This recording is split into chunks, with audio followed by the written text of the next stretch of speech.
Welcome along, everybody, to Donington Park for the Radical Challenge Championship 2022. It's our final weekend of racing, so over the course of this weekend, we will be crowning a champion, and they're heading into what is their 15th round of the championship season coming up very shortly. The first of two sprint races that we'll have today. We will have the longer pit stop race, which carries twice the amount of championship points tomorrow. So it's all beautifully poised in our final weekend of racing. The championship actually started out here at Donington Park, were the first rounds that we had of the 2022 championship season, but that was on the national circuit, and that was way back in April. Since then, we've headed to Kent and Brands Hatch on the Grand Prix circuit. We've been to Norfolk, Snetterton on the 300 circuit. And then it was Silverstone on the Grand Prix circuit there. And then last time out, subtly different format. There weren't three races like there've been at all of the other venues. There were just two races at Alton Park over the course of the 13th of August. But we're back to usual territory and our three races this weekend. The cars are just now leaving the assembly area to make their way onto the grid. And this grid is derived from the fastest times that were set over the course of the qualification session earlier on this morning.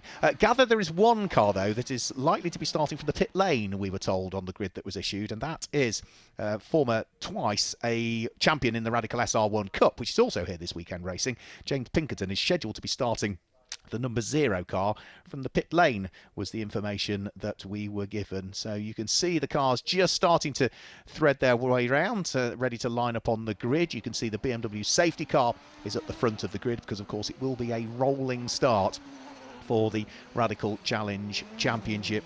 And if you're not familiar with it, we do have separate classes. So we have the Super Sports class, which is for the Radical SR3 1500cc cars, any model variant available in that.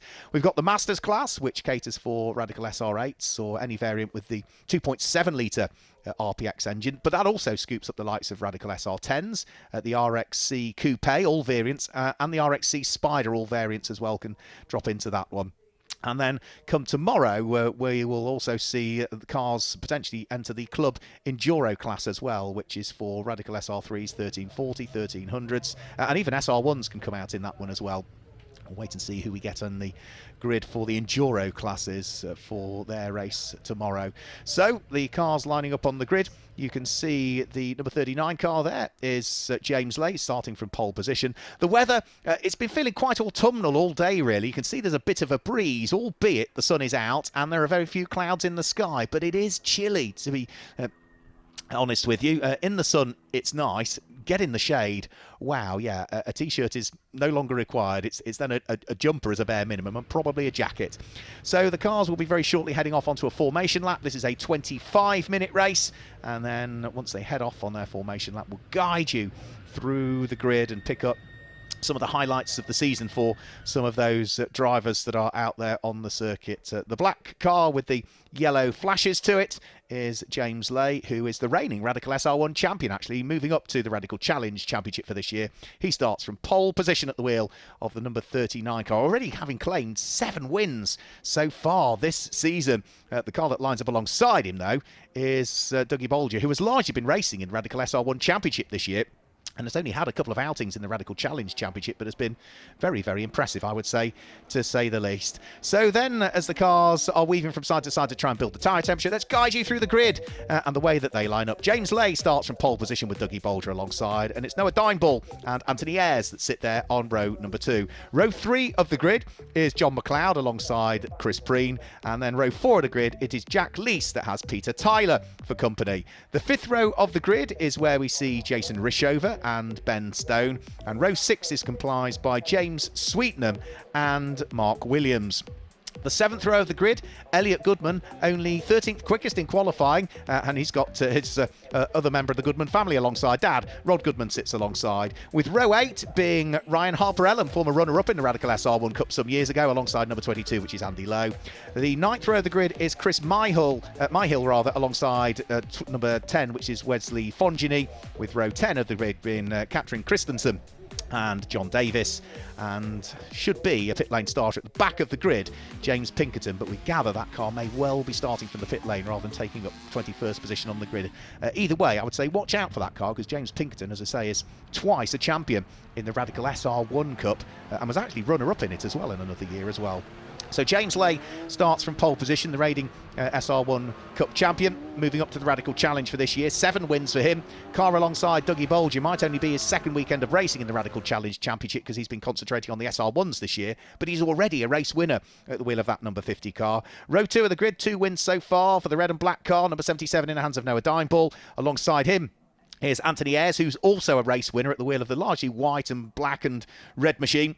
And then row 3 of the grid, John McLeod, who hasn't claimed a win so far this year, the black and green car. 2 second places for the man who's been a long-time Radical racer. He was 7th in the championship last year. He was 5th the year before, 4th the year before that. Sits alongside the number 4 car in the hands of Chris Preen. And row 4 of the grid, Jack Lees, alongside Peter Tyler. Peter Tyler was runner-up in the Fangio Trophy last year, finished 5th in this championship. So they're working their way on towards the Grand Prix element of the race, the racetrack, so down in towards the Melbourne hairpin, and then from there they will be back uphill towards the final corner, and that will be where the safety car will peel left and into the pit lane, and we'll get this first of 2 25-minute Radical Challenge Championship races underway. 40 points for the race win, 35 for second, 30 if you're third, and then from there it diminishes down with 27, 24, 22 and so on.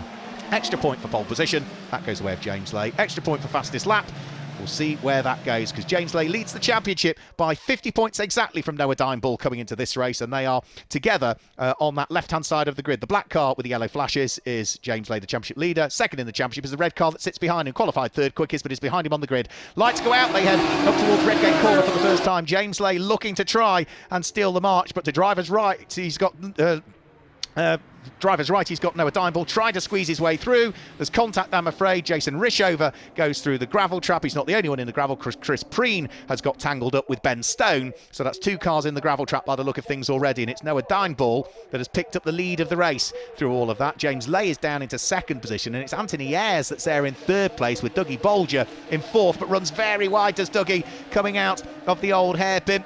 Hopefully he's kept the car going. Hopefully there's no damage to it. But there is Chris Preen and Ben Stone, as I say, both stricken in the gravel trap at Redgate Corner. And that is going to bring about the safety car, I'm afraid to say, early doors in this 25-minute race. And also off is the number 39 car of pole sitter and championship leader, James Lay. He's off and into the gravel at McLean's Corner. Now, thankfully, the driving wheels, the rear wheels, are on the grass. So if you can get the car fired up, he might be able to get going again. But what happened there? That was under safety car. We've got more cars off again. Chris Myhill is off the track. That looks as though we've also got Elliot Goodman trying to recover onto the track. And I can't quite pick out what the other car is, because I can't see the number of it. There's a couple of possibilities when it comes to the coloration of it. Could be James Sweetenham maybe. So something clearly has happened there. I think some of the drivers maybe not realising that the safety car was coming out, and others stopping, whilst some of them continued. So I think it's Mark Williams. I think it looked like the number 18 car, so I think it's Mark Williams that is stricken there, leaving the scene of the crime. Whoever was guilty, I simply don't know, but Chris Myhill is leaving the scene of the crime. We've got Chris Preen and Ben Stone's car being extracted out of the gravel trap up at Redgate Corner. We'll wait and see what happens with regards to James Lay and his car that's stricken in the gravel trap at McLean's Corner. But unfortunately, yeah, there is Jason Rishover. He's got broken rear suspension on the car, so you can see that car is limping its way back round in towards the pit lane. That's the Fangio champion from last year, runner-up overall in the series last year, and he's only now just heading up towards Coppice Corner, and James Lay can't get going. I think that left rear wheel is sufficiently far in the gravel and the car is beached that he can't get going, so he's rather waiting patiently for assistance of some sort. So all of this means that the race straight away saw the safety car come out. So let me guide you through the order then, because it's going to take a lap or two, I would have thought, as safety car to sort this one out. Noah Dimeball leads the way at the wheel of the number 77 car, with Anthony Ayres in second position and Dougie Bolger there in third place. Up to fourth has come John McLeod, so he's fourth overall, but the leading Fangio class driver in the field for drivers of a certain age. The car that's fifth at the moment is up 11 places. From 16th on the grid, Andy Lowe has come through fifth at the end of the first lap of the race, so that is a rather impressive start, to say the least, for him. And completing the top six is number 54, which is James Sweetnam. Seventh is 80 Peter Tyler. Eighth place is number 81, which is Jason Leese. Jack Leese, I should say, rather. Then Wesley Fongini is in ninth position at the wheel of car number 10. He's up 9 places. And 10th place is car number 3, which is up in 10 places as well, which is John Davis. So that really has shuffled the order. And there's number 76, which is working its way around. Into the pit lane has come Chris Myhill's car, with damage, as you can see, to the whole of the right-hand side of it and the front right-hand corner. There, being dragged out of the gravel trap, is Ben Stone's car, with a little bit of damage to the left-hand side of it. And out of the gravel, thankfully now, is our championship leader coming into this weekend, who looks as though he's got damage towards the right rear corner of his car, as though there was a little bit of contact. So there's been a few issues along the way, it would be fair to say. And unfortunately, that is very unradical-like to see a few cars off in the gravel trap at various points around the first lap. Hopefully they will all be able to continue in this race, or any that can't, we can get them repaired, and we'll see them out a little bit later on as well. So there's Rod Goodman, busy weaving from side to side to try and maintain some temperature at the wheel of the number 31 car. However, stricken on the grass is one car that's going no further, and that, I would imagine, is Mark Williams' car that has now been pushed further up towards the barriers. That's on the inside of Coppice Corner. So a quick jump over the barrier is Mark Williams. You see the Scottish Saltire on the top of the crash helmet. So that is Mark Williams, driver who finished 5th in the Radical SR1 Cup Championship standings last year. So we've lost, I think, 3 ultimately, with James Lay continuing to get going again. So I think we just lost 3 in the end. Plus, of course, we've lost a couple of cars into the pit lane as well. Chris Myhill and Jason Rissover did both manage to limp round and get themselves back into the pit lane. So lots of weaving to try and maintain tight temperatures in the control Hankook tyres that all of these cars run. Hankook were announced a few years ago now as the global tyre provider to all Radical Championships. So it doesn't matter whether you're racing in the UK, in Europe, across in the Middle East, Australia, and of course Scandinavia themselves have separate championships as well. Then we will see all of those running on the same Hankook tyre. So safety car weaving its way around the track, and hopefully this might be the last lap behind the safety car now. The train is fully formed. James Lay, as we say, is still circulating at the wheel of the number 39 car. He did get going again, but unfortunately he did lose a lap, so that number 39 car bottled up behind Ryan Harper-Ellen. Nice to see Ryan in the championship for this year, but for this round. He was runner-up in the SR1 Cup back in 2018, the year that James Pinkerton won it for the first time. But nice to see Ryan Harper-Ellen back out in a Radical again. So yeah, there goes number 39 James Lay, but he's already off the lead lap of the race. So for the championship leader, points thankfully in this category go all the way down to what will be 20th position, a couple of points. Well, James Lay at the moment is 18th on the track, but there's a couple of cars that have already come into the pit lane, so he could potentially be up to 16th position in a few laps' time, which is at least 6 championship points. And then if he can pick up the extra point for fastest lap, less than ideal, but it limits the damage to a degree. So lights are off on the safety car. We're about to get things going this time through, which means it will be up to Noah Dineball as to when he wants to get the race back underway. Remember, Noah Dineball is running second in the championship standings. He is exactly 50 points adrift coming into this weekend of James Lay. So it'll be down to 49 points the gap at the moment, because James Lay will have picked up the extra points for pole position for this race. But for Noah Dineball, he has only had 2 wins so far this season. One at Oulton Park last time out. The other one came, Brands Hatch, on the Grand Prix circuit on the 21st of May. So here we go, get the race back underway. Noah Dimeball decides when he wants to accelerate. No overtaking until you get to the start-finish line. You can be alongside, but you can't have your nose ahead. And as they come over the start-finish line now, Noah Dimeball accelerates his way up towards Redgate Corner. Anthony Ayres there in second place. Dougie Bulger there in third place. It's going to be John McLeod in fourth position. Andy Lowe in fifth place. And James Sweetnam will complete the top six for the moment. And already looking to try and overtake some of the cars ahead of him is James Lay, so watch out for the number 39 car. However, as I say, he might be overtaking them, but he's actually not gaining places because he is a lap adrift of everybody else in this race at the moment, so it's not really going to count for James Lay.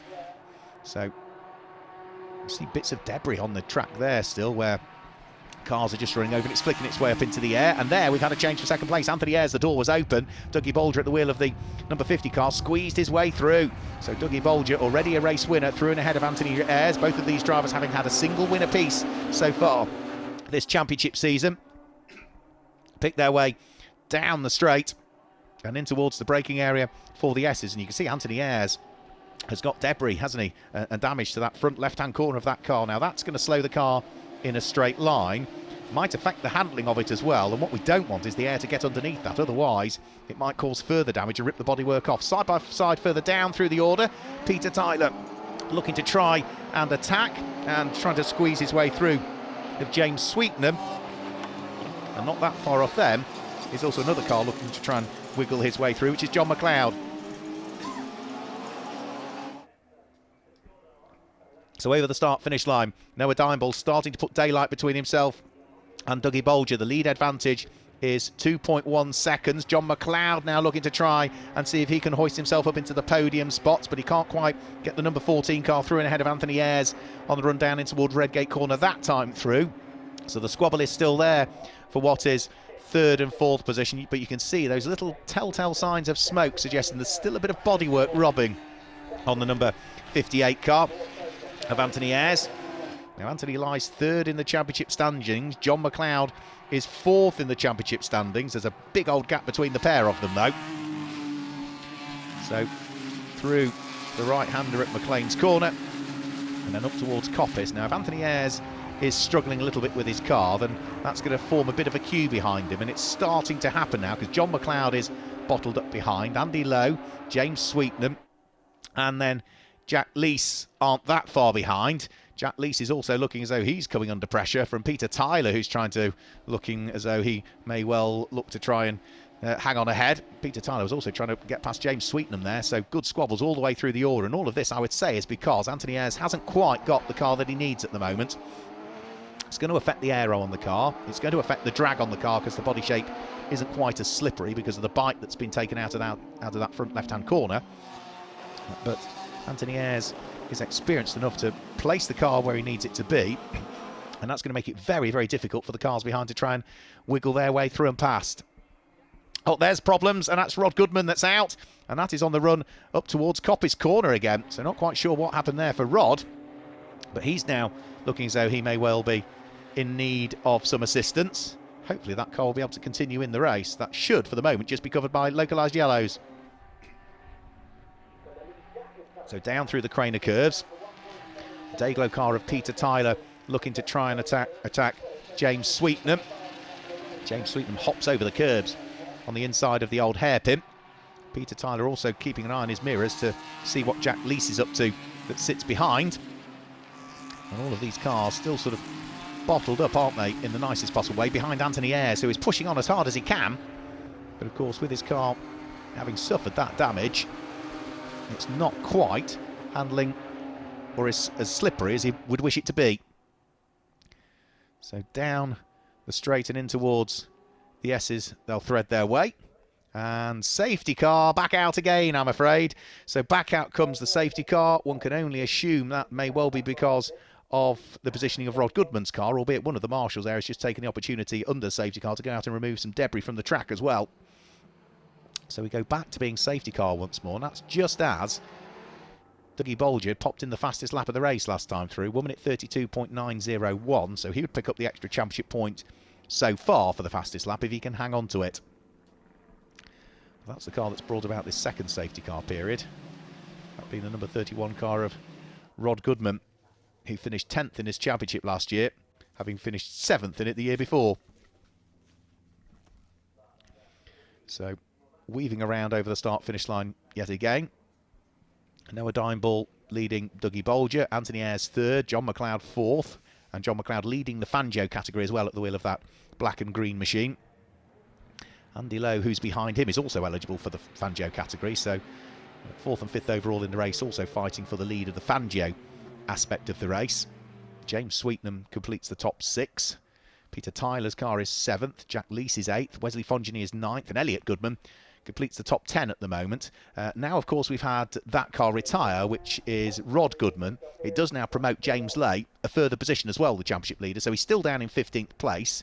He is still a lap off the lead, but 15th position would now net him no longer 6 points, it would now net him 7 points. So again, he picks up an extra championship point, and he may well need those, because at the moment, Noah Dimeball, his main championship rival, who is 50 points behind him, is going to outscore him by, what will it be, 33 championship points.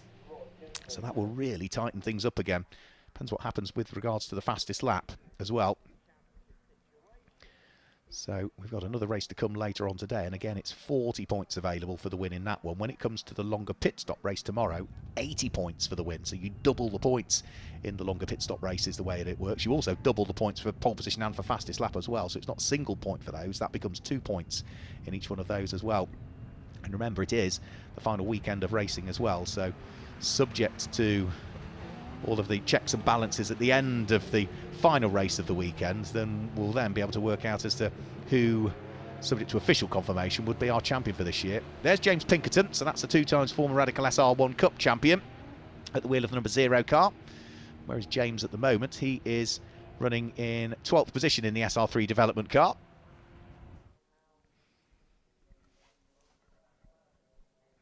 We've also got Ryan Harper-Ellam out there at the wheel of what is shown on our timing screen as being an SR3. You can see the differing structure of roll hoop in the number 176 car, because you can see it's sort of got the roll hoop around and almost the halo design around that car, but it's not an SR3, it is an SR10, that car, but it is shown on our timing screen as being an SR3, but it is definitely an SR10. So, lights out on the safety car. We're going to get things going again. Noah Dimeball last time was on the throttle before he even got towards Goddard. So let's wait and see as to whether he is still as keen to get things back underway, or whether he's going to hang back a little bit more this time. So he's still weaving from side to side. The BMW safety car with its lights extinguished will thread its way in towards the pit lane. And when is Noah Dimeball going to get things back underway? He's at Goddard's now, and he doesn't look to be accelerating just as yet. No, he's going to leave it a little bit later this time. He's still weaving around. Gets good drive now coming out of the corner. Absolutely nails the throttle. Shifts up through the gears. With 9 minutes to go, we get the 15th round of the Radical Challenge Championship back underway. Up towards Redgate Corner there we'll go. Noah Dimeball leading the way. Dougie Bolger there in 2nd place. Anthony Ayres in the slightly damaged car completing the top 3 at the moment. John McLeod in 4th, still leading the Fangio category. And everybody's safely through Redgate Corner and starting to descend back downhill again in towards the old hairpin. They're on lap number 8. Out of the old hairpin. Dougie Bolger gets a better run coming out of the old hairpin though, and might be closing up on the race leader as they head up towards McLean's corner. In towards the braking area from McLean's they will go. Dougie Bolger, comes from a long way back, sneaks his way alongside Noah Dimeball, who saw him coming and just about was able to leave him room. And it looks as though Dougie Bolger is going to take up the lead of the race here. Yep, so Noah Dimeball down into 2nd position. And now Anthony Ayres is looking to try and attack and hoist himself up from 3rd place. You can see them weaving around to try and break the toe on the car behind. But Dougie Bolger has, for the moment, taken up the race lead. So down and into the braking area, they've gone through the S's. They'll be heading downhill now. Now, Dougie Bolger was a winner last time out at round 14 of the championship at Alton Park. But Noah Dimeball is not keen to try and do anything other than lead this race. Now, he wants to attack. He's certainly going to have to defend because he's got Anthony Ayres absolutely with him at the wheel, the number 58 car, the MECTEC prepared car, as they head in towards the braking area for the left-hander at Goddard's. Noah Dimeball almost forced out a little bit wide there by Dougie Bolger as they came over the start-finish line. So we got the top 3, top 4 together. Just a little bit off them is the car that's there in 5th place, which is the white and the light blue car of Andy Lowe. And Noah Dimeball dives back at the inside of Dougie Bolger. Dougie can't turn in because the man who is second in the championship is there, and he retakes the lead of the race with a great move heading in towards Redgate Corner. But Dougie Bolger is now braving it out round the outside for the first section of Crane. He gets the inside line for the second section, but he's on the outside line as they head down in towards the old hairpin, and they're still side by side. Eventually Noah Dimeball is able to get himself back into the lead of the race, but that was such respect from both drivers, side by side, wheel to wheel, down through the Craner curves on lap number 9. But it is Noah Dimeball that is back into the lead of the race, and Dougie Bolger, who briefly led, is back down into 2nd place once more and has got to try and scratch his head and work out where he can do it to try and retake the leader race, and can he hang on to it next time through. We've also had, by the look of things, a huge change, because Anthony Ayres is no longer there in 3rd place. All of a sudden, that car is now missing, and it's now going to be John McLeod that is up into 3rd place, as James Sweetnam dives through and up the inside of Peter Tyler to hang on to positions. So, best of the fights at the moment, not just for the lead of the race, but for 3rd and 4th. Very late braking there from the number 22 car of Andy Lowe, and as a result of that, he almost put him under pressure, himself under pressure coming out of the corner, as he was about to lose a place to the car that sits behind him. So that would be the number 81 car of Jack Lees.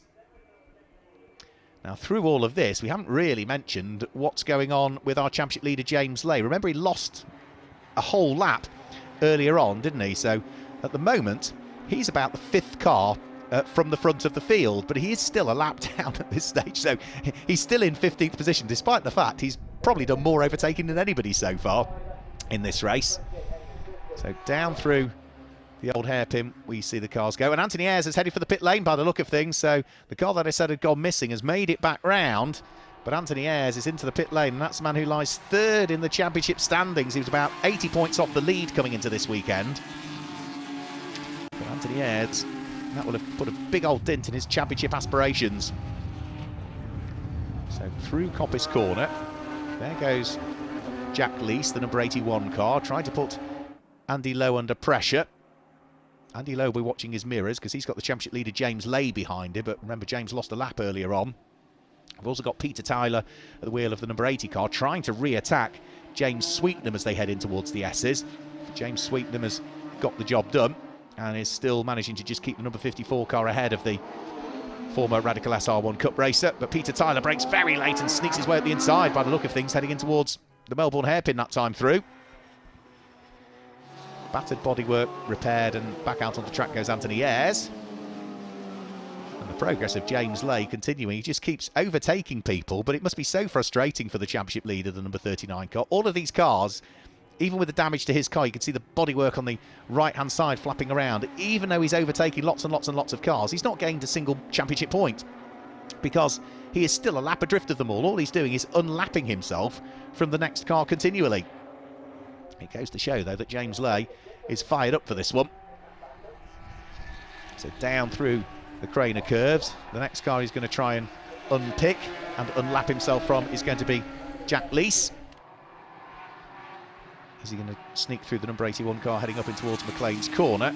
The one thing James Lay can't really afford to do is try and overtake that doesn't work and then end up retiring from the race, because at the moment at least he is scoring some championship points. Albeit, as he sits down there in 15th position, it's still only 7 championship points, plus the extra point for pole position, of course, that he picked up. So down the straight, in towards the braking area for the S's. Number 22, Andy Lowe in 4th place. Jack Lees absolutely in his hand-cooked wheel tracks as they head round through the left and right flicks at the S's. The race leader, in the meantime, Noah Dimeball, down towards the Melbourne hairpin on what is for him lap number 11 at this stage. And have we had the change of position? Yes, we have, because Jack Lees sneaks up the inside of Andy Lowe and overtaking both of them, so unlapping himself from 2 further cars, comes number 39, the championship leader James Lay. Andy Lowe trying to squeeze Jack Lees. Jack Lees gets tagged into a spin, unfortunately, and then further cars are collected behind, which I think was James Sweetnam that has now got damage to his car yet and is off on the outside of Goddard's on the grass there. So that was Jack Lees just coming in as the door was being closed by Andy Lowe. And, yeah, that is James Sweetnam, as you can see, not just damage to the car, but damage to the front left-hand suspension of his car. So he will be out of the race, I'm afraid. Extracts himself from the car, and that is another car out of the race. Now for Noah Dimeball, he is on lap number 12 currently. He has not set the fastest lap of the race so far. It is Ryan Harper-Ellen that has set the fastest lap of the race. Now he's in an SR10, so the fastest car in the race that will be looking to try and, because that SR10 would sit in the Masters class in reality, albeit I think for this weekend Ryan Harper-Ellen is in the guest class. So if we try and pick out what's going on, we'll have to try and work out as to where the fastest lap is going, because that could be critically important. However, the red flags have come out on circuit, I'm afraid to say, with 1 minute and 30 seconds remaining. You can see the red lights flashing, the marshals waving their red flags, and one can only assume that's because of the position of James Sweetenham's car on the outside of Goddard's corner on the grass there, and also the fact that we've got pointing in the wrong direction, Jack Leese's car stricken in the middle of Goddard's, facing the wrong way with the engine stalled and it not restarting. So that, I'm afraid, is going to bring about an early halt to the Radical Challenge Championship here for round 15 at Donington Park. So all of the cars will make their way back into the pit lane area. The results in theory will go back a lap to the positions that they were in the lap prior to the red flag coming out. So we will await full confirmation of what the provisional results are for that race as everybody threads their way into the pit lane area for what was a pretty frantic race from the Radical Challenge Championship, with some great battles out there, and hopefully for those cars that encountered problems in that race, hopefully they will all be able to be repaired. For some of them it's just cosmetic damage, for others, the likes of James Sweetenham, there's suspension to fix, and there was also, I think, that suspension broken on Jason Rishover's car. So there's a few cars that the teams will go to work instantly to try and turn them round ahead of what is scheduled to be their 16th round of the championship. Around about 6:30 this evening we should see the cars back out onto track.